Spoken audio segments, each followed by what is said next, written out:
MZ, or Operation MZ, standing for Mayo, is headed by the Flechas group. You know, they've been fighting a lot, especially in Zacatecas, but throughout several other battlefronts. So that's, I think, the most intense as far as actual body count and, total violence.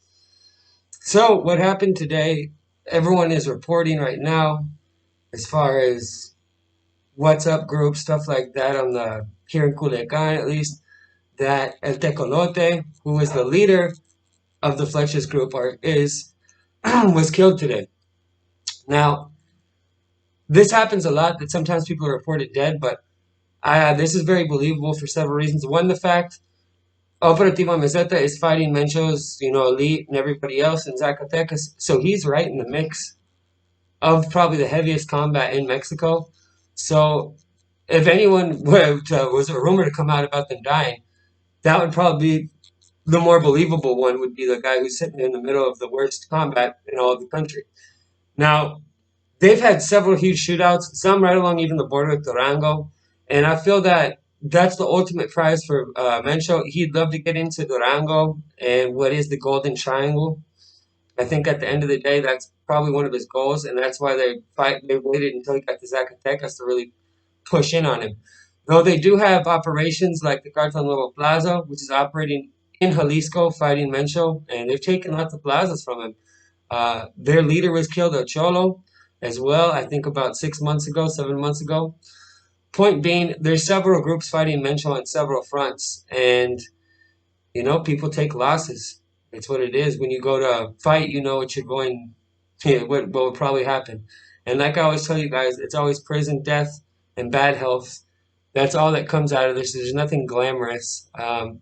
This guy lost his life very young, and I'm sure his family's mourning, and he might have kids. Who knows what he left behind?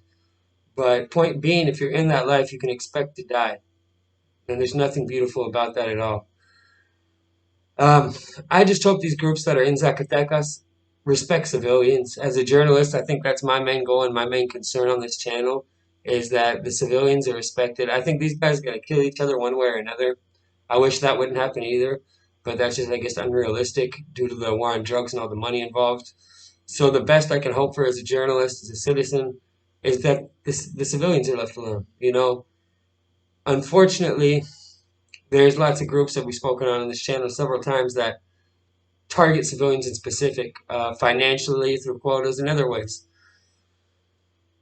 And, it's depressing to report on that on a daily basis. I did a video today of Carta Jalisco planning an attack on a military unit, I think it was an ambush on a convoy, something like that. This conflict's intensifying is what I'm trying to get at. They're openly attacking military units. These huge operations that would normally last a couple of weeks, maybe a month, and cleaning up a plaza, un operativo, now last months, sometimes even years in some cases, especially when you look like Guanajuato, between Mencho and Amaro. So, if this is true, which I do think it is, there's already someone to take his place. That's the other thing about the cartels. You're always replaceable. And we'll see what happens. If he did die in a firefight, that's one thing, but if he got captured and tortured, that's another, because we're going to be seeing videos about that. And I'll do a follow-up if that happens and inform you guys even more if anything new comes out. So, adios, amigos. I hope everything's all well wherever you're at in the world. Tell about it.